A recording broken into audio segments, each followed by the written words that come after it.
Well, there are two sets of problems there actually. So the one set is associated with programs which are simply not written cleanly enough. Programs which should never ever be written this way, and they just happen to work by accident.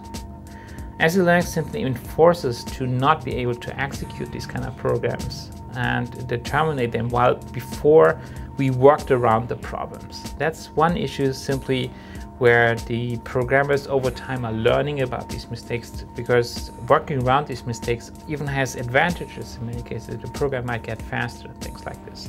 And these are many problems related to memory handling in the program and memory being executable and so on, and relying on what is called text relocations in programs. They simply get eliminated over time. So this is a set of problems which will naturally disappear over time.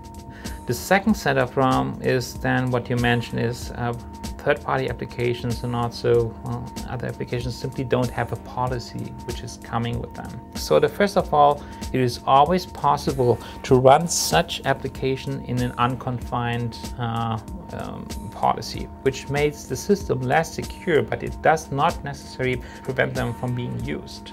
There are only rare situations where these kind of programs are also using system functionality, at which point the system functionality is under control of the policy, changing the domains in which the programs are executed, and then they are executing again third-party code, at which point they are not in the unconfined policy anymore.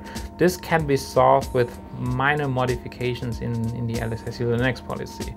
The bigger part is to actually, and it's a more secure part, is to actually get the program, well, to be governed by a policy. And Red Hat is actually working not only on educating people, so I think we are providing consulting services to companies to write the policy. We have third-party partners like Traces who are providing the same. We also are working on tools to make this easier. So in RHEL 5 we have a tool called SE Troubleshooter daemon, which is helping this in telling the user exactly what is going on and how we can probably prevent this from happening in future and what should be changed.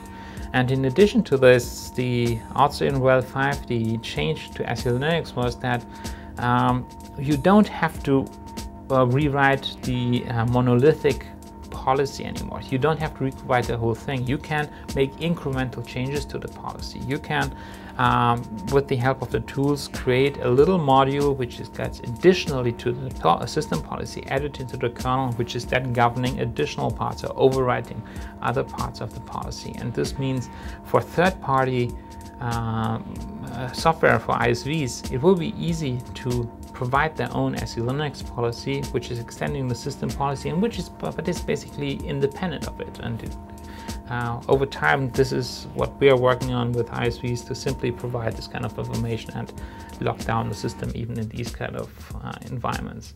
And the more important thing is we are also internally working on getting more and more code under the policy itself. So for Fedora 8, I think the plan is to have even a large part, or the important parts like the web server, of the user's environment under control of the policy, which we haven't done so far. User code currently runs unconfined.